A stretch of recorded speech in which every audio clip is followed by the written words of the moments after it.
Hi, this is Greg from Rancho Bible, and this in my hands is the Hoka Carbon X3 available at Team Sport Malta. I will show you the shoe. As you can see, it has two colors. It's like a face. Half is one color and the other half is another color. This is in the lime color. Then at the shop there are two other colorways, one in the orange and one in a blue-black colorway. Okay, so first of all, it weighs 239 grams in my size 42 and 2/3. Okay, which is not heavy, but it's not the lightest of super shoes, and I will tell you why. Okay, it has a 32mm drop at the back, the stack height here, and 27 at the forefoot, making it a 5mm drop like all Hoka shoes.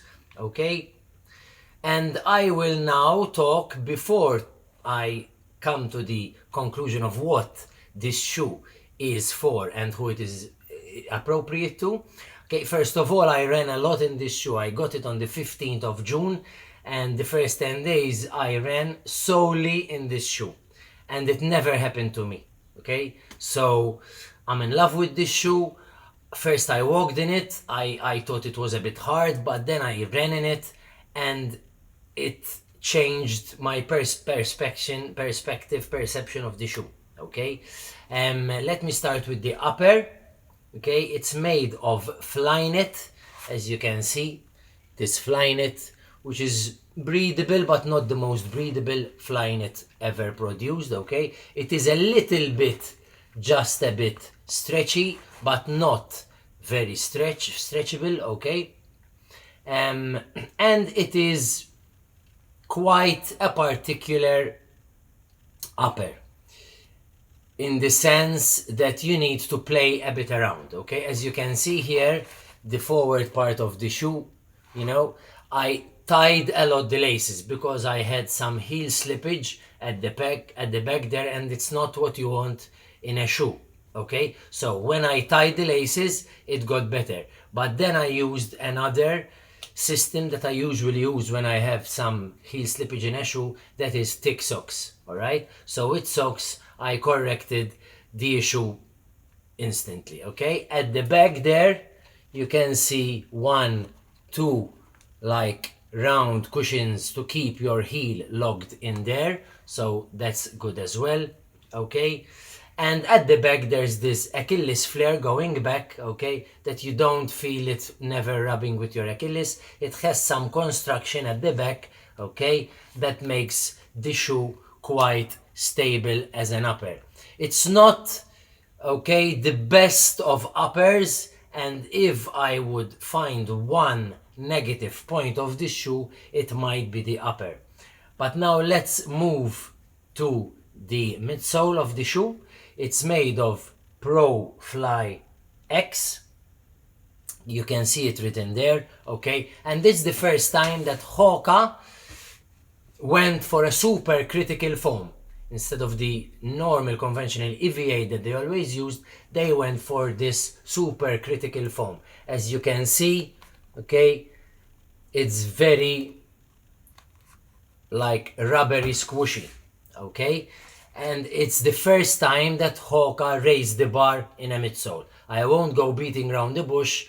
Hoka raised the bar with this kind of midsole here, okay? Inside it, there is a stiff plate, and the Pro Fly X plus the stiff plate will make the trick about this shoe, about this ride. I will tell you soon, okay?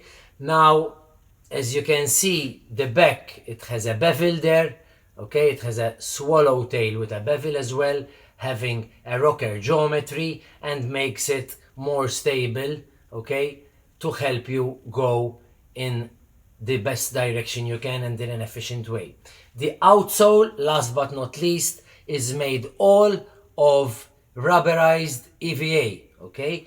As you can see, 80% of the midsole is Pro Fly X supercritical foam, and the last part, the outsole, is rubberized EVA. As you can see, in 1 month I ran over 200 kilometers in this shoe, and you can see the wear on this shoe. I thought it would wear more than this, I'm honest, but at the end of the day, it's holding up pretty well for over 200 kilometers. Okay? There are some signs of wear, but nothing that I thought would have happened. Okay? Now, let me go to the best part of this shoe. The ride. It's like my friend just told me yesterday I used the Carbon X3 Jbuzz. It's a buzz feeling run, okay? It's so nice. I would define it in 3S words: soft, smooth, and safe.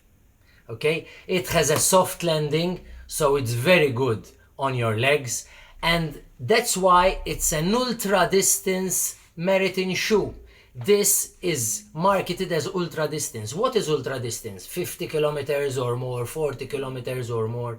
More than a marathon, more than 42 kilometers. That is ultra distance. So let's think about this point.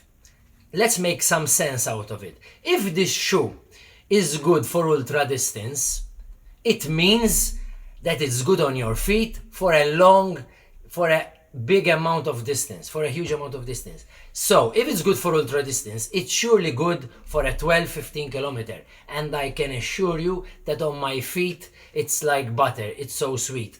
Personally, I have some issues when I run, especially with certain shoes. I have some injuries here and there, some aches and pains, but this shoe lately is the most shoe that does less damage to my legs. Okay? Because it's smooth, it's safe, and it's very efficient. It's energy saving. It's like you have a bulb and an LED. That's how I explain this shoe. An energy saving, super efficient shoe.